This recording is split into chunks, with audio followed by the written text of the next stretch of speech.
All right. Hello, everyone. I just wanted to say hello from the Missouri Poison Center and happy holidays.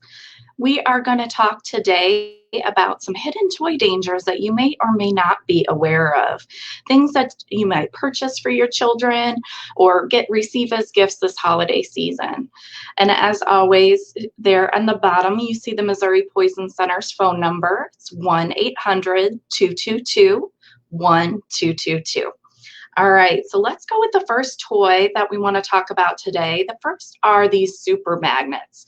And these magnets are not your refrigerator magnets. These magnets are super strong for their small size. In fact, many are 30 times as strong as a household refrigerator magnet. So of course, this could be a choking hazard. But the issue with these is that they're very small, and if swallowed, these magnets can pinch together parts of the bowel or intestines, and it can cause tissue death and bleeding and infection. And so these magnets really need to be supervised when played with, stored safely, up high and out of reach of children. You can find these in some toy building sets, also in stress reliever items or desk toys. Some of the brands are called Zen Magnets, Digidots, and Buckyballs. And one interesting thing is back in 2016, these magnets were actually banned. And before that. And then since then, they actually lifted the ban on these types of magnets. And since then, there have been more than 6 times the amount of ingestions of these type of magnets, causing concerns with young children. And so if anyone swallows a magnet, you really don't want to induce vomiting. We don't make people vomit anymore. We don't want to give them anything to eat or drink until they're reviewed by a medical professional. I really encourage you to call the Poison Center if there's no choking or any concerns, because we can help you to get into an x-ray and also to figure out what to do based on the symptoms we're seeing. And so we really should keep these up high and out of reach, stored out of sight. Use only with adult supervision. These are never toys for young children.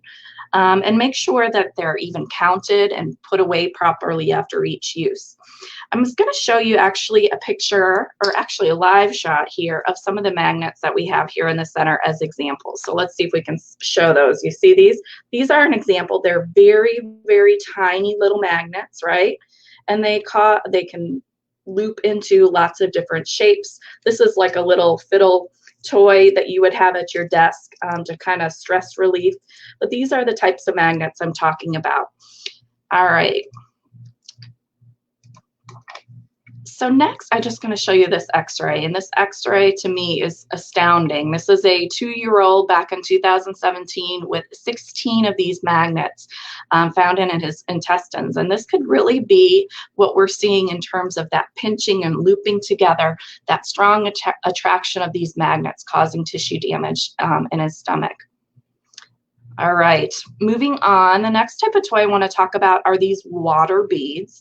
They also go by the name brand of Orbeez or slippery spheres or jelly beads. And these water beads start out very small. You'll see those beads there are just tiny, like almost like grains of sand. And when you put them in water, they grow and expand, and they grow into quite large little spheres or orbs. Some of these can grow to the size of a golf ball from that small little start there. And they're colorful, they mimic candy, and so lots of kids like to pop these in their mouth or squish them with their teeth. And the ingredients in them are not toxic, meaning we don't really worry too much of the components of it. But that doesn't mean it's not hazardous, because as you can imagine, the swelling of these can cause us obstruction or a blockage in the esophagus or in the air pipe.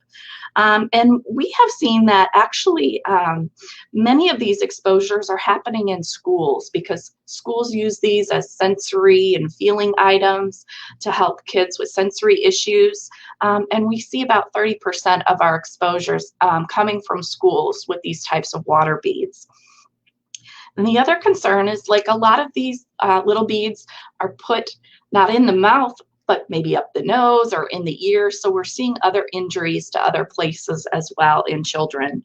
And the unfortunate thing is that they don't show up on x-ray. So these beads are really not visually seen by the doctor in the hospital, that they're having symptoms of choking or coughing, and they end up having to do, invasive surgery or removal of these beads, without a visualization of them on an x-ray. And there are lots of videos right now on YouTube and other sites showing kids playing with these and how they interact with them and manipulate them and grow them. And so your kids may be far more aware of them than you are aware of these types of beads. And so some good prevention tips, some things to watch out for, is that they really only should be used with adult supervision. Definitely not by younger children, only school-aged and older. We want to keep anything as well. Some of these beads are used in like vases for cut flowers for hydration, and so they're also very similar. So if you have those in a vase, you do want to also make sure that's put up high and out of reach. And of course, keep the Poison Center number handy. We want to make sure that if something were to happen where a child swallows one of these, you would be able to get appropriate medical attention and advice. All right, so we're going to move on to the next danger. And while this is not a toy in and of itself, this comes in a lot of the toys that we give. So these are disc batteries or button, coin, or lithium cell batteries. And each year there are over 3,500 battery cases reported to U.S. poison centers. And I'm sure you can think of many items in your own home where these are found, but here is a list. They're found in remote controls, hearing aids, greeting cards, electronic key fobs, cameras, many handheld toys or games, Fitbits and watches, holiday ornaments, digital thermometers, calculators, and so many other items. And so we want to make sure that those backing of where the battery comes in are secured. Ideally, you would have one with that you need to use a screwdriver to open, as opposed to just one that pops up. And certainly with young children and disc batteries, anything that they handle should be under supervision. Their toys and things when they have these disc batteries in them. And what's really, what we see in terms of injury with these are 3 different types of injuries. First, it can get lodged somewhere. So it can get lodged in the esophagus, which is the food pipe, or in the airway or the trachea, and that can cause a choking issue.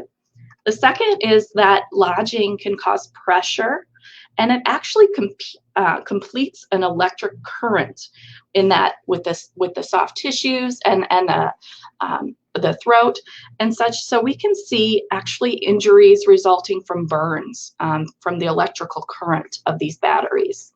And then lastly, sometimes these batteries leak, and so the acid that's in them can cause a different type of burn in the stomach or in the throat, and then that can cause additional harm. So obviously we want to make sure to store them up high, only have them out when you use them, and put them away safely. And then also to make sure that you pick brands of batteries that are difficult to open. Their packages, some of them you need almost like a scissors or some type of device to open them, as opposed to something that pops open.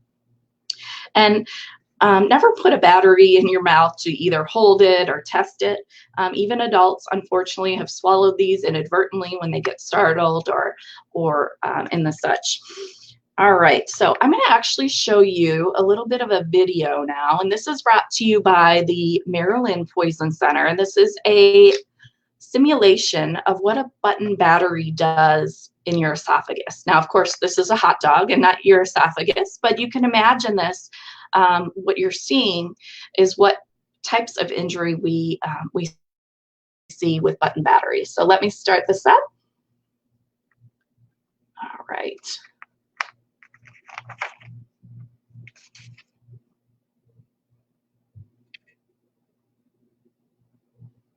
Starting to see it bubble already, right? And this is a 25-minute time lapse, so it's not hours and hours. And that, like I said, that moist environment in your esophagus or your throat, that completes the circuit, and it can't be stopped until that battery is removed. And you can actually see burns so significant that a hole in the esophagus starts, and that you have full thickness burns. And this is not the actual acid leaking out. This is an electric current.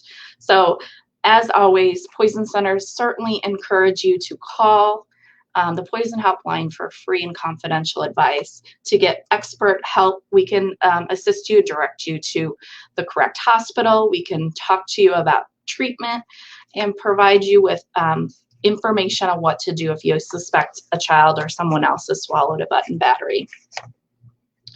All right. So as I mentioned, there's the three big ones, the three toys or toy items. The first are those magnets, those high-powered magnets we want to be aware of. The second are those water beads or Orbeez type products. And then the third are any toys with disc batteries. And certainly we want to make sure that you are aware that our specially trained nurses and pharmacists are available 24 hours a day, 7 days a week, 365 days a year, because poisonings never take a break. You know, we're available on Christmas and other holidays. We can talk to you, provide you information with any questions you have, as well as any exposures that might occur during those times. I really encourage you now just to take a moment and grab your phone and save the Poison Help number as a contact in your cell phone. It's 1-800-222-1222. And we really want to make sure that you have a safe and happy and healthy holiday season. Call us if you need anything from the Missouri Poison Center.